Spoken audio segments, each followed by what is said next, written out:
We're joined by Ollie Martin before West's FA Vase third round game against Silsden. Thanks for joining us, Ollie. No worries. Can you tell us a bit about your footballing experience before you came to West this season? Yeah, 11th season in non-league now, so I think I'm becoming a bit of a veteran at this point. But no, started when I was younger, Man City Academy for 3 years, and a 2-year scholarship at Fleetwood with George Lazenbury. Oh, right.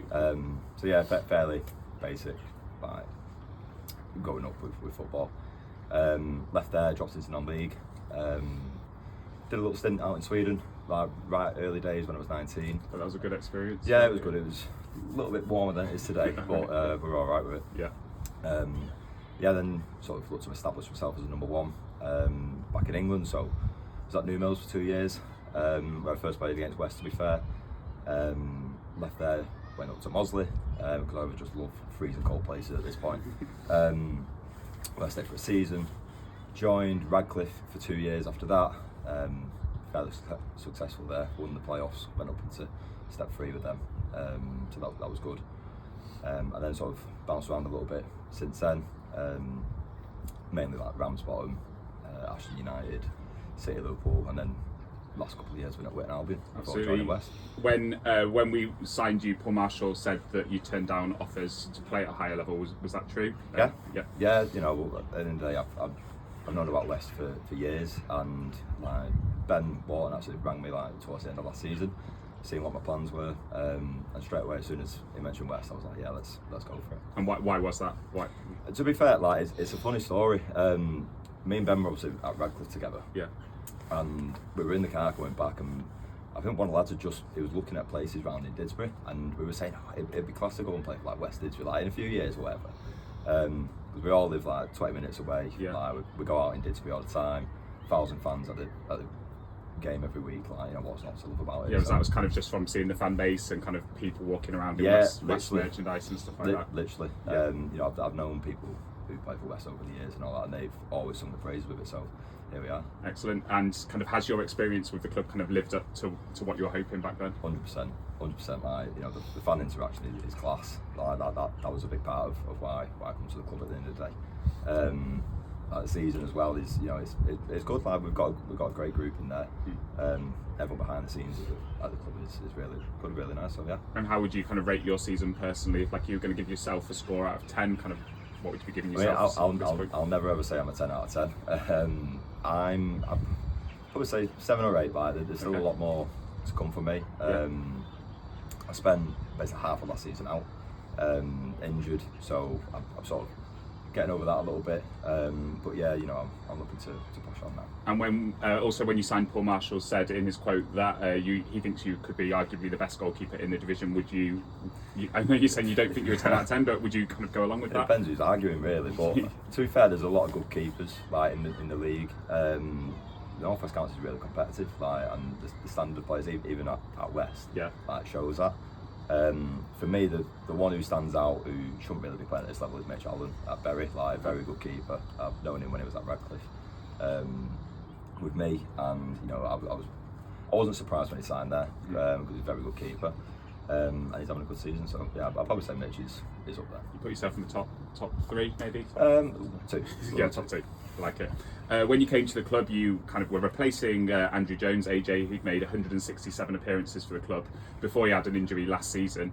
Did that add any pressure onto you? Were you kind of aware of his kind of position in the club and like what he'd achieved over the last few years? Yeah, so like I think his name become a bit like synonymous with West. Yeah. As it will do over 167 appearances. Yeah. So I knew about AJ when I was coming in. I don't know him personally. Yeah. But you're at a club for so long for a reason. Yeah. And you know it's great that he's a fan's favourite, etc. I'd like to think the clubs I've been at previously as well. I've been a fan's favourite. Yeah. So like that is a big part of me as a person. Mm-hmm. I hope that I'm making a good impression on people. And listen, you know, I want to like emulate and do more than him for the club. I want to be successful with the club. Like 100, 200 appearances. Like I'm happy here. So you know, yeah. Brilliant. I'm sure the fans will love hearing that. Is it kind of a weird thing for you as a goalkeeper that I suppose whenever you join in a club you are always replacing someone, and unless you're joining as a backup, but kind of because of the nature of your position, there's only one goalkeeper on the pitch. Yeah. You're always kind of replacing somebody. Yeah, I mean, yeah, there's one position to play at Yeah. the end of the day, and I think that's always clear when you're coming into a club, like what's going to be happening. Yeah. At the end of the day, I'd always like support whoever's like if I'm behind someone, I'd always support them, especially in training, and in games. Like I'd always make sure everything's sound. And you know, like Charlie's the same with me. Like young Charlie, he's a top kid, great keeper. So you know, it's whatever. It's the nature of the job at the end of the day. Absolutely. We're playing in the FA Vase today. Kind of the nature of the Vase and the different format means that if it's a draw at full time, it goes straight to penalties. As a goalkeeper, is that something that's in your mind in the FA Vase or not? I mean, when you're playing knockout games, like I guess there is always that if Yeah. it doesn't go to a replay. But you've got to stay focused for the 90 plus, and then In fact, you could be winning at 89 and having penalties 5 yeah, minutes later. literally, you know, football can change so fast. Yeah. You know, obviously today, like I don't know, I love the opportunity, like to sort of be the hero. Like that's the beauty of being a keeper in the penalties. Yeah. But listen, if we can get the job done in 90 minutes today, it's happy days. Absolutely. Kind of as a non-league goalkeeper, how do you prepare for penalties? Because you know, it's a bit different to the goalkeepers who've got the list of penalty takers on their water bottle and things like that. Is it more you're judging it in the moment, or? I mean, yeah, a little bit. There is like different aspects to it. But at the end of the day, I'm not saving a penalty all season yet, so it's not working at the minute. But there is a lot that you're trying to sort of pick up, like hip shape, foot placement, how straight to run up, etc. So listen, hopefully we'll need it today. And if I do need it, we'll get it right. This is coming out after today's game, so you could be the penalty hero. We'll see, or maybe this interview will never go out. We don't know. But so after today's game, the next game's Boxing Day, so against Cheadle-Town at home.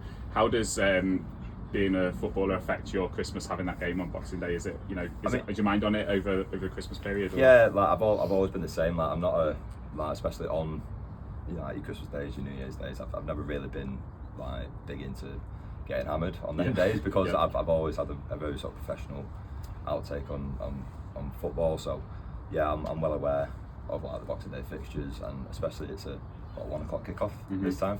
First time we've ever had that. So yeah, it'll be an early half night one. I think half one, is that right? Half one. Yeah, half one. Yeah. And thoughts on today's game? Obviously, we've played Silsden already. They've been on a great run since then.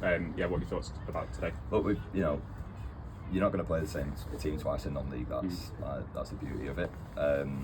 Yeah, they're on a fantastic run. But at the end of the day, we've been on fantastic runs before, and that's come to an end somewhere. Don't know what we're about. We know what they're about. At the end of the day, it's the Vase. We're at home.